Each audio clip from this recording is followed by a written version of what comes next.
D സതീശൻ്റെ ഒരു കഠിന പ്രയത്നം കൊണ്ടാണ് ഇത്രയും ഒരു ഭൂരിപക്ഷത്തിൽ നമ്മൾ അധികാരത്തിൽ വരാൻ സാധിച്ചിട്ടുള്ളത്. അതിന് കൃത്യമായ പ്രാതിനിധ്യം ഡി സതീശന് കൊടുക്കണമെന്നുള്ള ഇതിൽ തന്നെയാണ് പ്രവർത്തകരും അതുപോലെ തന്നെ ഓരോ പ്രദേശങ്ങളിൽ എല്ലാ പ്രദേശങ്ങളിലും നടന്നുകൊണ്ടിരിക്കുകയാണ്. അത് ബാലുശ്ശേരിയിലുള്ള ജനങ്ങളും അതിനാണ് ആഗ്രഹിക്കുന്നത്. അതിനൊപ്പം നിൽക്കുക എന്നുള്ളതാണ് ഞങ്ങൾ ചെയ്യുന്നത്. ഡി സതീശൻ ഫേസ്ബുക്ക് പോസ്റ്റ് ഇപ്പോൾ വന്നിരുന്നു, ചേരിതിരിഞ്ഞ് പ്രകടനം പാടില്ല എന്നുള്ളതൊക്കെ. ഇതൊരു അഭിവാദ്യ പ്രകടനം, അഭിവാദ്യങ്ങൾ മാത്രമേ ഉള്ളൂ. ചേരി തിരിഞ്ഞിട്ടോ അല്ലെങ്കിൽ വേറൊരു സംവിധാനത്തിന്റെ ഭാഗമായിട്ടോ അല്ല. ഞങ്ങൾ എതിർപ്പൊന്നും പാർട്ടിക്കെതിരല്ല. പാർട്ടിക്ക് എതിരെയോ മറ്റു കാര്യങ്ങളോ സംസാരിച്ചുകൊണ്ട് മുന്നോട്ട് പോകില്ല. പാർട്ടിക്ക് അനുകൂലമായിട്ട് തന്നെ മുന്നോട്ട് പോവുക, ഡി സതീശൻ മുഖ്യമന്ത്രി സ്ഥാനത്തേക്ക് കൊണ്ടുവരിക എന്നുള്ളതുമാണ്. എല്ലാവരും വന്നാൽ മതി. സതീശാണ് വോട്ട് ചെയ്തത്. ബാലുശ്ശേരി സമയത്തോളം പ്രകടനം ആരംഭിച്ചിട്ടുണ്ട്. ബാലുശ്ശേരി സമയത്തോളം 20,000-ലധികം ഭൂരിപക്ഷം ഉണ്ടായിരുന്ന LDF-ന്റെ മണ്ഡലം UDF തിരിച്ചുപിടിച്ച വലിയ ആവേശകരമായ പ്രവർത്തനത്തിലൂടെയായിരുന്നു. അതിനിടെ ശേഷം വീണ്ടും ഒരു പ്രതിഷേധം അല്ലെങ്കിൽ ഒരു പ്രകടനവുമായി രംഗത്തിറങ്ങേണ്ട ഒരു സാഹചര്യം ഇവിടുത്തെ UDF പ്രവർത്തകർക്കുണ്ട്.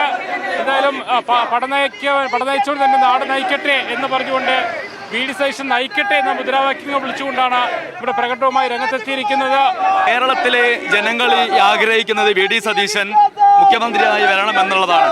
ഈ MLA-മാരൊക്കെ ഇത്ര വിജയം നേടാൻ കാരണം ഡി സതീശന്റെ ആ ഒരു പ്രവർത്തനത്തിന്റെ ഫലമായി തന്നെയാണ് എന്നാണ് കേരളത്തിലെ ജനങ്ങൾ വിശ്വസിക്കുന്നത്. അതുകൊണ്ട് അദ്ദേഹത്തെ മുഖ്യമന്ത്രിയാക്കണം എന്ന് തന്നെയാണ് പൊതുജനങ്ങളും കോൺഗ്രസ് പാർട്ടികളെ ബഹുഭൂരിപക്ഷം ആളുകളും ആഗ്രഹിക്കുന്നത്.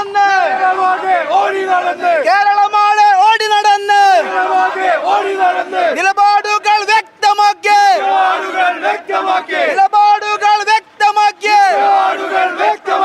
അട്ടല്ലുള്ളൊരു നേതാവ് സതീശൻ മുഖ്യമന്ത്രിയാവണമെന്നാണ് ആഗ്രഹിക്കുന്നത്.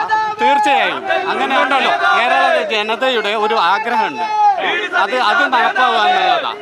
ഇപ്പൊ KC വേണുഗോപാൽ, രമേശ് ചെന്നിത്തലവരൊക്കെ വേണുഗോപാലും രമേശ് ചെന്നിത്തലയും ഒക്കെ നമ്മുടെ നേതാക്കന്മാർ തന്നെ.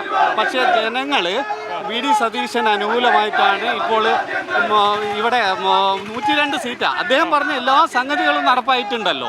102 സീറ്റ് ഉള്ള ഈ അവസ്ഥയിൽ ഡി സതീശനെയാണ് ആള് ആഗ്രഹിക്കുന്നത്. അത് കേരളം മുഴുവൻ അങ്ങനെ തന്നെയാണ്. അല്ലാതെ പാർട്ടിക്കെതിരല്ല. UDF പ്രവർത്തകരാണ്, കോൺഗ്രസ് പ്രവർത്തകരാണ്. ഇത് ഇവർക്ക് എതിരെ അല്ല. നമ്മളെ പാർട്ടിക്ക് അനുകൂലമായുള്ള ഒരു പ്രകടനമാണിത്.